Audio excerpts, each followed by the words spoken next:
Le but de ce TP est de déterminer la concentration d'une solution d'acide chlorhydrique en réalisant un dosage pH métrique. Nous utiliserons un capteur pH, une sonde pH, une burette 25 ml en verre, un agitateur magnétique, une interface Foxy. Connectez la sonde pH au capteur pH.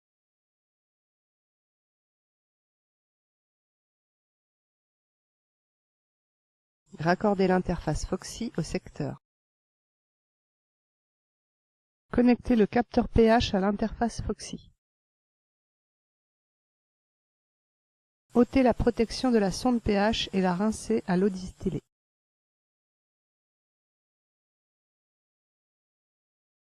Raccordez l'agitateur magnétique au secteur. Remplir la burette avec une solution d'hydroxyde de sodium de concentration connue. Ajustez le zéro en vidant lentement le surplus de solution titrante.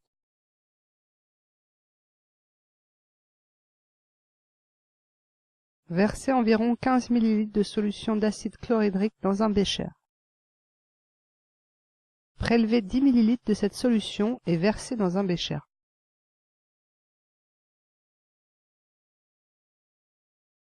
Ajoutez 200 ml d'eau distillée dans ce bécher. Introduire le barreau aimanté.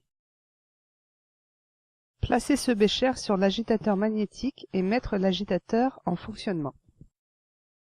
Clipsez la sonde pH sur la noix fournie avec l'agitateur magnétique. Plongez la sonde dans le bécher. Rapprochez la burette en verre de manière à pouvoir vider son contenu dans le bécher. Connectez l'interface Foxy à l'ordinateur. L'atelier scientifique se lance automatiquement.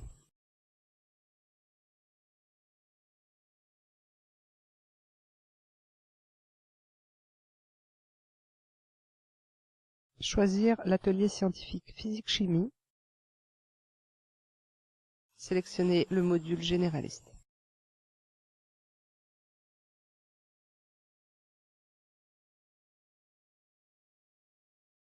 Glissez-déposez le capteur pH-mètre sur l'axe des ordonnées. Glissez-déposez l'entrée manuelle sur l'axe des abscisses. Dans l'onglet grandeur, renseignez les valeurs comme à l'écran.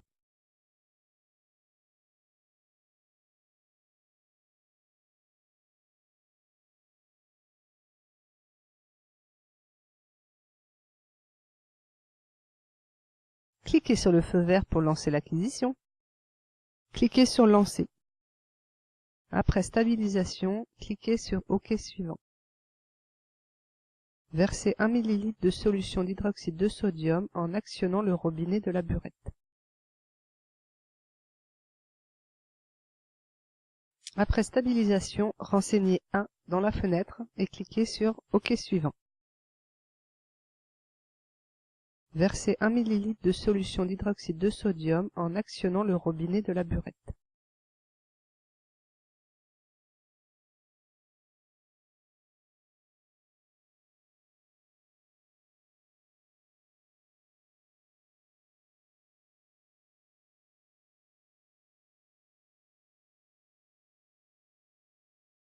Après stabilisation, renseignez 2 dans la fenêtre et cliquez sur OK suivant. Procédez de la même façon jusqu'à ce que le pH augmente significativement.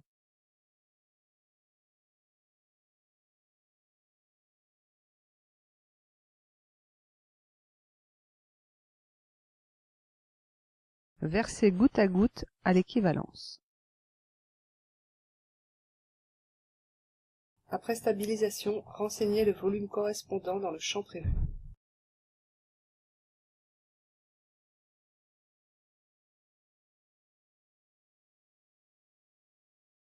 Après avoir passé l'équivalence et quand le pH n'évolue plus, cliquez sur la croix rouge pour arrêter la mesure. Clic droit sur la courbe, choisir tangente pH. Positionnez les tangentes à l'aide des 3 curseurs.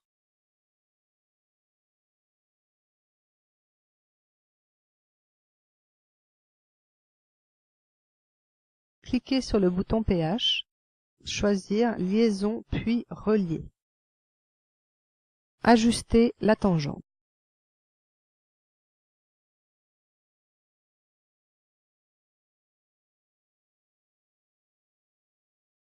Cliquez sur Entrée. Clic droit sur la courbe, choisir Pointeur. Pointez l'intersection entre la courbe et la droite obtenue pour avoir les informations concernant l'équivalence. À l'équivalence, les réactifs sont introduits dans les proportions stoichiométriques de la réaction de dosage. Ils sont tous deux intégralement consommés. On en déduit la relation à l'écran.